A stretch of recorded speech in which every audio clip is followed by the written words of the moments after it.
so fair. Hello and welcome to the Media Wrench podcast for December 23rd, 2011. Remix culture, piracy, and revolution. In my previous post, I set the groundwork explaining remix culture's roots and the ideology behind it.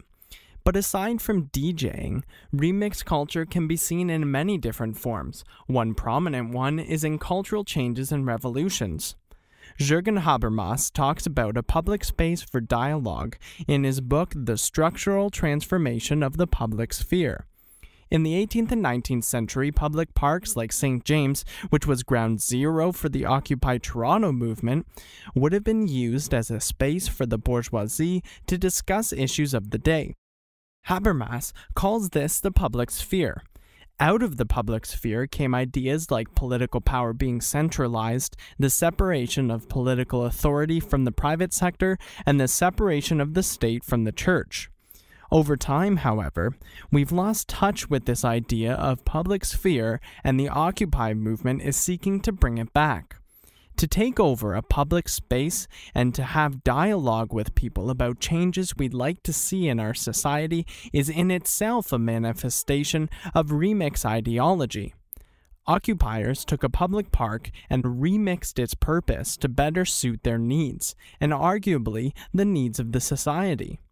Just like Occupy Toronto remixed the ideas of public space, they also took the traditional and non-functioning version of democracy and remixed it to create a more horizontal structure.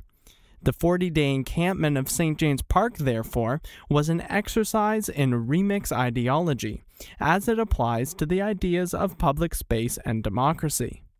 Remix ideology is also closely related to the culture of piracy. In Chapter 2 of The Pirate's Dilemma, The Tao of Pirates, Matt Mason outlines piracy in a way that is applicable to social revolution as well. The ideology of piracy can be summed up in two sentences. When the trust is gone, the system stops working properly, but this in turn produces new breeds of pirates, pushing back in the name of a fairer society. This is exactly what the Occupy movement and many other social movements have set out to do, and many of them have been wildly successful. The Occupy movement has seen injustices and inequalities in our system and have attempted to push back to try and fix them. But this ideology extends well beyond the North Face tents of St. James Park to many other forms of revolution and social change. It can also change the way drug companies operate. AIDS medication is a wonder of modern science, allowing those with AIDS to combat their illness. Drug companies are rewarded handsomely for developing these medications, while patents and intellectual property laws allow them a monopoly on the AIDS market. The problem is, those countries where AIDS is the most prevalent are third world countries incapable of paying the inflated Western prices associated with AIDS medication. When regulations and patents are stifling our economies, our environment, and even human life itself, individuals and entire nations have responded with the pirate mentality, raising the stakes with world-changing consequences. This is exactly what's happening in India. Mason speaks of Dr. Usef Hamid of the pharmaceutical company Cipla. His company creates anti-HIV drugs for about $1 a day. Compared to Western drug companies who charge $27, it's clear that Cipla is providing a valuable service for society. When the market fails and democracy is ignored, pirates should step into the breach. In this case, it's Cipla stepping in, becoming a drug pirate for the good of their society. By ignoring international patent laws and making generic drugs that everyone can afford, Cipla is saving and improving millions of lives.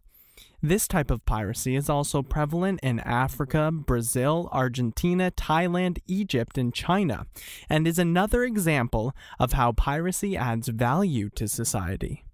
The purpose of piracy, Mason argues, is to keep capitalism and democracy accountable to consumers and to push back when things get out of hand.